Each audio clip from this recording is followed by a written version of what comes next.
All right, Jeremy Johnson back here again with part 3 of the June monthly market update. And we're going to focus here on house prices. And again, as I've told you every single month, not following the negative headlines and just always digging into where the numbers are coming from. But we're going to touch on home prices and why they're not plummeting. And we've talked about that for multiple months, but they're actually stabilizing. And I'm going to show you some facts to back that up.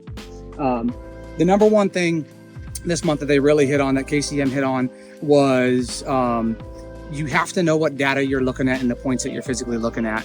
And so where we are at now with interest rates higher, there's a lot more lower price houses selling.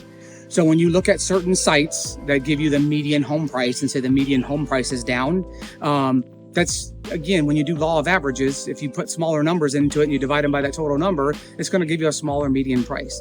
We cannot use median prices in the market that we are in now, which is why I'd always advise you, and when you're out looking at houses or you think you're ready to purchase a house, find a trusted real estate agent that will go out there and run market analysis on you and look at houses sold in the last 6 months that are comparable.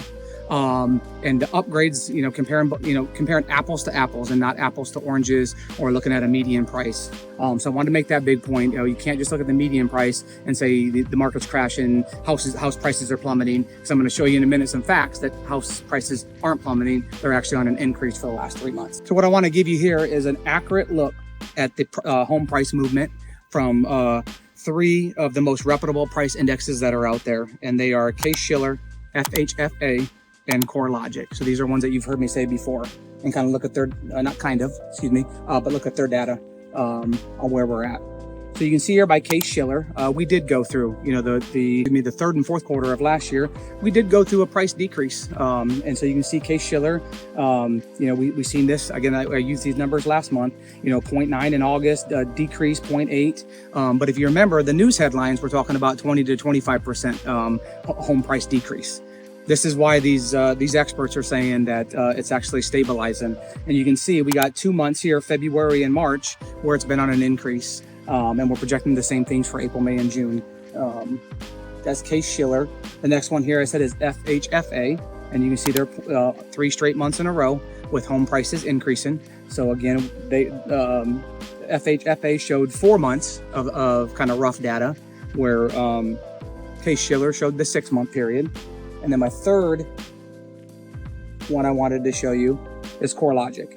And CoreLogic shows you here, yep, there was a 6-month period, again, third and fourth quarter of last year, but coming into this year, a steady incline on home prices. So home prices are not plummeting. So I'll tell you, if you average those 3 sources together, it's at a 0.567 increase on home prices over the first quarter of this year.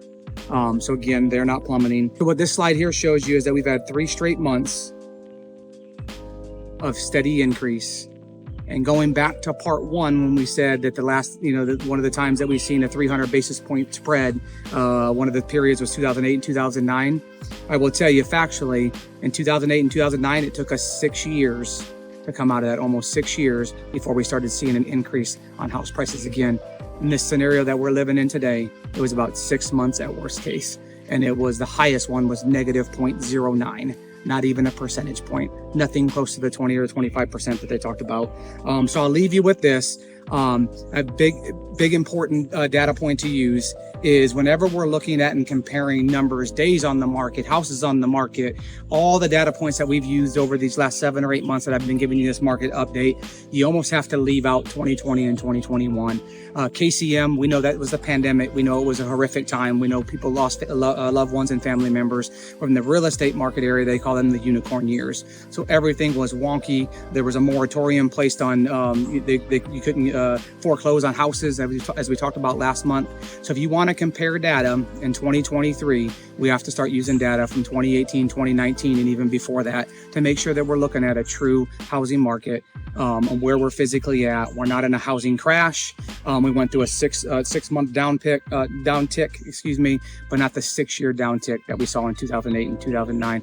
So thank you for taking this time with me for the June monthly update. Again, sorry it's out late. I'll get you the July one quickly. But if you ever have any questions on anything that's going on, reach out to a trusted agent, somebody that has factual data that they can provide you to show you where the housing market truly is, so you can make the best financial decisions for you and your family. Thank you. Have a great day. And I hope you guys had a wonderful 4th of July weekend. God bless. Thanks.